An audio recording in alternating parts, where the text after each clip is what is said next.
The entire world is today focused upon China. The communist country has created one of the worst pandemics in several decades, killing hundreds of thousands across the world. Moreover, its salami-slicing tactics of expansionism in the South China Sea and the Himalayas is pushing the world towards a potentially grotesque conflict. But while the entire world looks at Beijing with hostility, a new crisis is now brewing in Latin America. Venezuela, once the richest Latin American country with the largest oil reserves in the world, is in the middle of a crisis, after a UK court denied Venezuela access to its $1 billion worth gold reserves. The court held that the UK government unequivocally recognized the opposition leader Juan Guaido as Venezuela's president. The key observations came up during a case lodged by the Banco Central de Venezuela, the central bank of the Latin American country.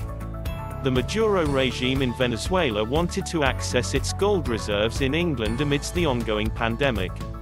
But the Bank of England was unable to act.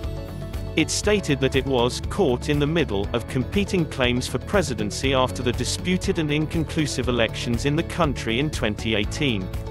This comes as yet another jolt for the crisis-ridden Venezuelan economy. Venezuela has vast oil reserves, yet the poverty rate have skyrocketed to more than 80%, and even mere essentials such as meat and milk have become luxury commodities with exorbitant prices. Things started going downhill for Venezuela in 1999 when the populist leader Hugo Chavez took over as the country's president. His radical socialist ideas, unsustainable subsidies and artificial pricing, that is, setting prices himself instead of letting the market forces decide, inflicted irreparable damage upon the country.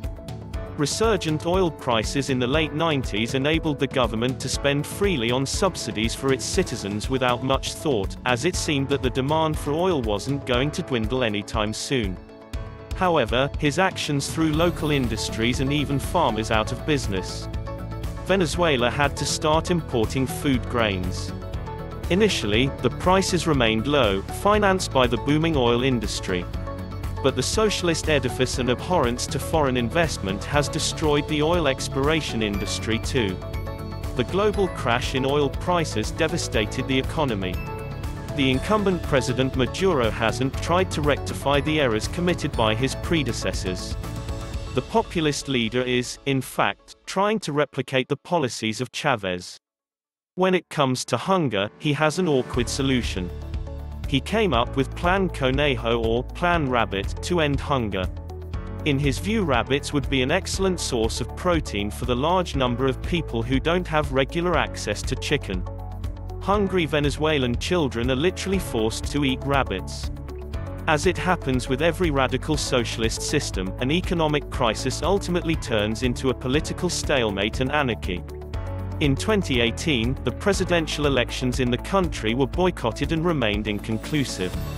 Maduro was accused of usurping power, and Juan Guaido, who is head of the National Assembly, declared himself interim president on January 23, 2019. Today, Venezuela doesn't have an internationally recognized leader. The international community is divided on expected lines. The UK, the US, most of Latin America, the European Union countries, Australia, Canada and Israel support Guaido. On the other hand, very few countries, including Russia, China, Iran, Cuba and Turkey, continue to recognize Maduro. The economic crisis has taken the shape of a social and political crisis.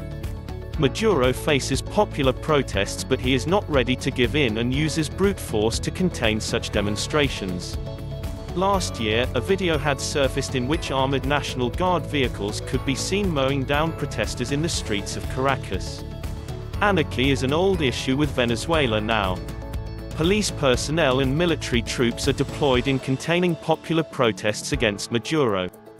Crime rate is going up exponentially, but the citizens are left to fend for themselves. Maduro remains defiant, though he has lost favor both within and outside the country. With sanctions, the US has put the Maduro government in the league of rogue states like Cuba, Syria and North Korea. Today, Venezuela has got impoverished to the extent that it has to request Iran to lend a helping hand for restarting its gas pumps and ensuring that the nation with world's highest oil reserves does not run out of gasoline. Venezuela is fast becoming a lesson for the rest of the world. What starts as populism and radical socialism soon turns into destitution, followed by electoral disputes, virtual dictatorship, police protester clashes and more crises. While China is trying to violently disturb the status quo in the Indo-Pacific, the world must also wake up to the crisis born out of populism and radical socialism in Venezuela.